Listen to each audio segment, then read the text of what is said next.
आज का सीधा सवाल है वो आपके अब स्क्रीन पर आ रहा है। नमाजवाद बहाना, संविधान में समाजवाद निशाना, और बिहार में शरिया का शोर, चुनाव ध्रुवीकरण की ओर। अभिषेक, सीधे सीधे दो सवाल आपके सामने पेश किए हैं, पर समाजवाद तो आपका मूल मंत्र है ना, वही आपकी विचारधारा है, वही नींव है, वही अस्तित्व का कारण है जो आप पार्टी बने। वो तो समाजवाद विचारधारा है ना, या मैं गलत समझ रहा हूं?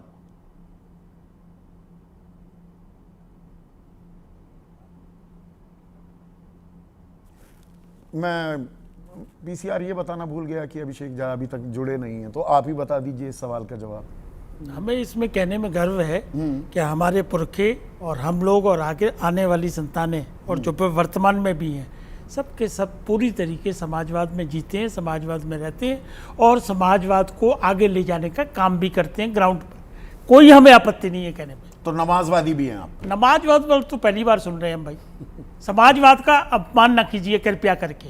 अपमान कर रहे हैं समाजवाद का अपमान न कीजिए। कोई भी त्रिवेदी समाजवाद का अपमान कर रहे हैं। हमें कोई कुछ नहीं मालूम। हाँ। जो भी व्यक्ति इस तरह का अपमान करेगा, समाजवाद विचारधारा है नहीं, वो सिर्फ नमाजवाद शब्द नहीं कह रहे, वो कह रहे हैं संविधान को मौलवी की स्क्रिप्ट में बदलना चाहते हैं। मतलब जोड़ रहे हैं कि समाजवाद शब्द वो 42वें संशोधन में लाया इसलिए गया कि मौलवी स्क्रिप्ट हो जाए। अब याद आ रहा है 50 साल बाद। विषय है कि कैसे लाया अलग गया, कैसे है, जुड़ा हुआ है, ये देश की आत्मा से जुड़ा हुआ सवाल है। बिल्कुल अलग कैसे है? Let me clarify. हाँ। बट अगर वो सुधांशु त्रिवेदी ये कहते हैं, वो एक व्यक्ति हैं, एक सांसद है, एक व्यक्ति है, अगर वो उनको ब्रीफिंग करके सरकार ने भेजा है तो बात अलग है, लेकिन सरकार ने नहीं भेजा। उपराष्ट्रपति जो बोलते हैं सरकार की तरफ से बोलते हैं, ये बात तो मानेंगे?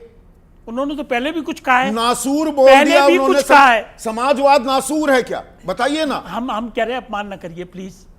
कोई भी व्यक्ति को ये उपराष्ट्रपति से कहिए ना। ये देखिए, केंद्रीय मंत्री हैं आपके अध्यक्ष, बोलिए कि आपत्ति दर्ज कराएं। 3 विचारधाराएं हैं, समाजवाद है, पूंजीवाद है और वामपंथी लोग हैं, कम्युनिज्म। इसके अलावा तो कुछ है नहीं। तो अगर समाजवाद इस देश की जड़ों में है और इस देश की जरूरत है, तो हम कैसे अपमान करने देंगे किसी को?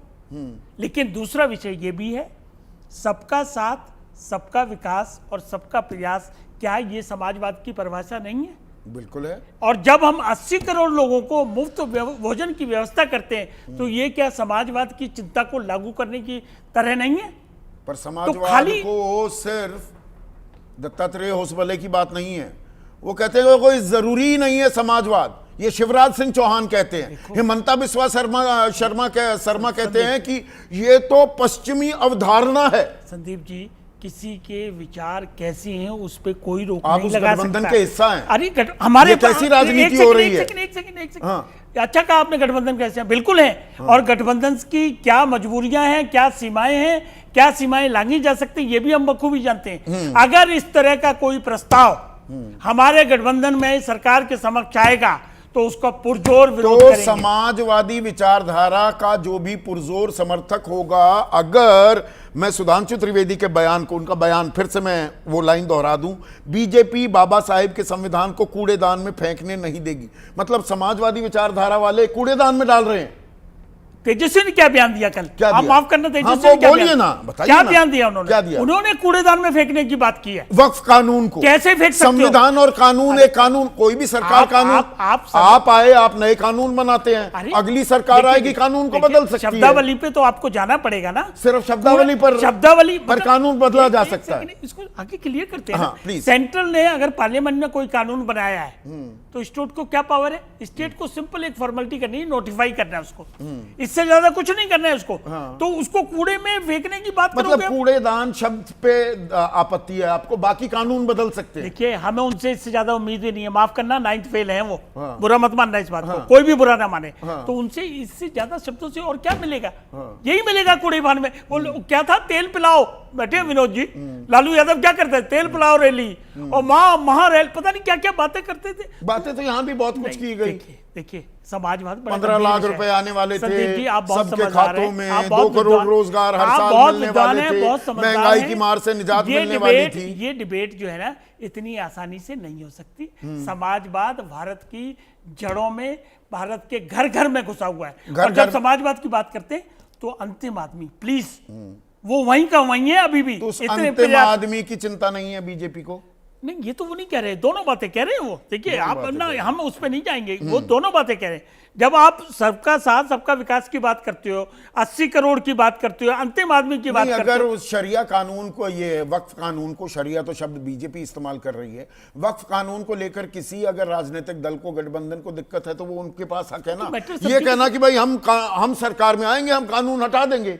ये कहिए। हाँ, ये आपका इसमें अधिकार है। कोई दिक्कत नहीं है देखिए ना। ये आपका, वो कैसे हटा देंगे एक बात बताइए? राज्य सरकार हटा सकती है सेंटर के कानून को? कैसी बात ये है? कानून सही है, आप इत्तेफाक रखते हैं, मैटर इज पेंडिंग इन सब जुडिस बिफोर द सुप्रीम पर कोर्ट। आपकी अपनी राय तो होगी। देखिए हम तो उसमें कमेटी में भी थे ना, जो पार्लियामेंट में स्टैंडिंग सही कानून बनाया ये। जो हमको ऑब्जेक्शनेबल लगा हमने फौरन उसको बदलवाया। अच्छा। हमारे हिसाब से आज की डेट में वो कानून पूरी तरीके से सही है, subject to stamping by the supreme court. ठीक है, अभिषेक झा मेरे साथ जुड़ गए हैं। अभिषेक झा, समाजवाद तो आपका मूल मंत्र है ना, आपकी विचारधारा है, राइजों दी एत्र जो वो कहते हैं, अंग्रेजी नहीं फ्रेंच का वर्ड है, कि भाई आप अस्तित्व में क्यों आए? गैर बराबरी की लड़ाई लड़ने के लिए ना, बराबरी का हक दिलाने के लिए, वही समाजवाद है ना? वही आपकी विचारधारा है कि नहीं?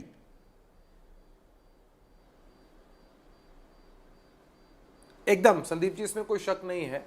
और जिस तरह का समाजवाद हमारी पार्टी का है, हमारे नेता नीतीश कुमार जी का है, और जिस तरह से उन्होंने इसकी पॉलिटिकल ट्रेनिंग ली अपनी शुरुआती दौर में कर्पूरी जी से और लोहिया जी से, तो हमें इसकी सर्टिफिकेट की आवश्यकता किसी से भी नहीं है। नहीं, अभी सर्टिफिकेट जिस तो पूरे आपको मसले तो पर नहीं चर्चा दे हो रहे, रही है, पर जिस तरह से सुधांशु तेजस्वी यादव त्रिवेदी, के बयान दे रहे हैं। एक सेकंड, सुधांशु त्रिवेदी सर्टिफिकेट दे रहे हैं तेजस्वी यादव को, अखिलेश यादव को, कि ये समाजवाद के नाम पर ये तो नमाजवाद फैला रहे हैं, ये संविधान को मौलवी की स्क्रिप्ट में बदलना चाहते हैं। तो ये आरोप तो आप पर भी लगा रहे हैं ना, गाय बगाई। फिर तो आप भी नमाजवादी हो गए। कैसे हो सकते हैं संदीप जी? उन्होंने कहा कि भाई तेजस्वी जी समाजवादी होने के आड़ में इस तरह के आचरण को प्रस्तुत कर रहे हैं, इसलिए उन पर यह एलिगेशन बनता है, लगता है। हमारी बात करिएगा तो हमारी सरकार, अच्छा, आपका समाजवाद अलग है, आपने कर्पूरी ठाकुर का जिक्र किया, हम जेपी आंदोलन का भी जिक्र कर लें, साथ में कदम ताल करते थे ना, तब तो साथ ही थे लालू प्रसाद यादव और नीतीश कुमार। गुरु तो एक ही है, विचारधारा कहां से सीखी, वो स्रोत भी एक ही है, और क्रियान्वयन एक ही है क्या? काम तो दो बार आप साथ भी आए, अब वो उसमें थोड़ा सा संशय हो जाता है, नजरिया एक है, वो तो अलग अलग है संदीप। नहीं, जब आप साथ होना चाहते हैं साथ आ जाते हैं, वो अलग अलग है। मैं आपको बताता हूं कि मैं, अरे वो चलिए, वो तो एलिगेशन आप लगाते रहते हैं, आप स्वतंत्र हैं, आप वरिष्ठ हैं, आप समझदार हैं। मसला ये है कि एक ही स्कूल में, एक ही कक्षा में एक ही शिक्षक 50 विद्यार्थियों को पढ़ाते हैं, टॉप कोई 5 ही कर पाता है। तो किसने कैसी समाजवाद की सीख ली है और राजनीति में इसका अनुसरण कैसे किया है, यह भी बिहार की जनता देख रही है। अभी इस बात को समझिए ना, सुधांशु त्रिवेदी जी ने अपनी पार्टी की बात कही है, मैं उस पर नहीं जा रहा हूं। मैं इस बात जाना चाहिए ना, स्पष्टीकरण नहीं होना चाहिए। समाजवाद और पंथ निरपेक्षता नासूर हैं, ये देश के उपराष्ट्रपति कह रहे हैं। अमूमन वो जो कहते हैं उसको सरकार का रुख और रवैया भी माना जाता है ना।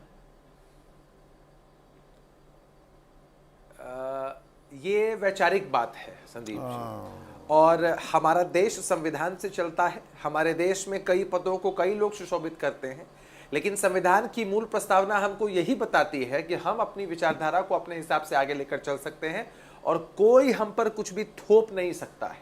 पहली बात तो ये, और दूसरी बात, मैं आपको एक महत्वपूर्ण बिंदु पर पहले एक डिबेट को, एक पॉइंट को क्लियर कर देना वंस एंड फॉर ऑल।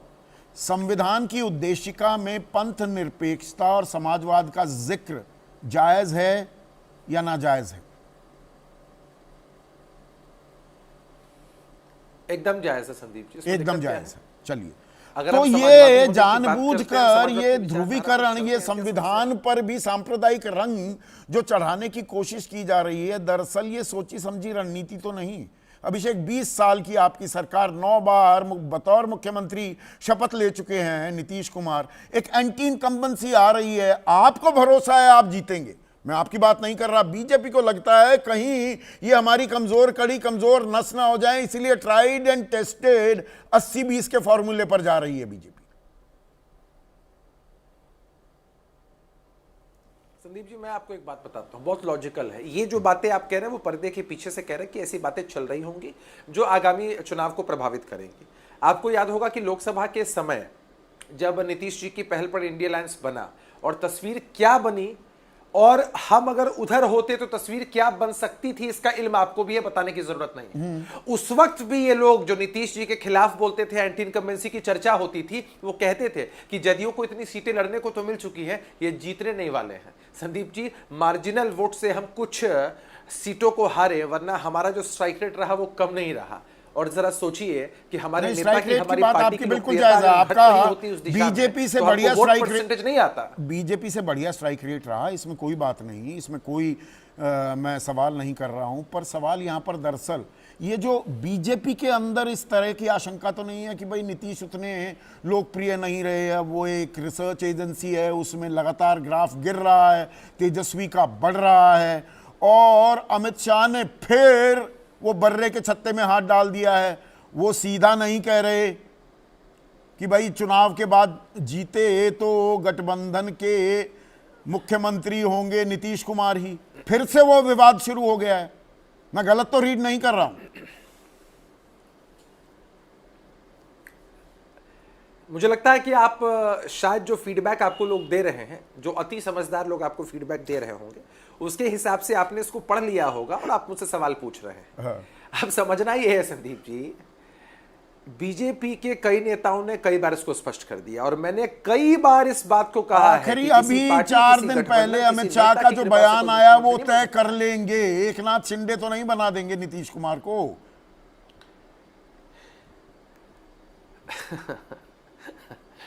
आप संदीप जी, मुझे लगता है कि देश के वरिष्ठतम पत्रकारों में से एक हैं, जिनकी समझ बूझ पर क्या कहना। आप घुमा फिरा कर मुझसे वही सवाल पूछ रहे हैं, और मैं आपसे यही कह रहा हूं, ये बिहार है, लोकतंत्र की जर्नी बिहार है, गौतम बुद्ध, चाणक्य की और महावीर की भूमि बिहार है। आपको मालूम है कि जब पूरे देश में परिवर्तन की बयार एक दिशा में बहती है, तो शायद उल्टी हवा बिहार से ही चलती है। तो हमारा और बीजेपी का एक बहुत प्रगाढ़ गठजोड़ है, और कहीं कोई तो उल्टी हवा अगर नहीं किसी बहेगी, भी पार्टी को किसी या भी उल्टी पॉइंट पर हवा लगता बहेगी। है, चलो इस पर तो आते हैं, एक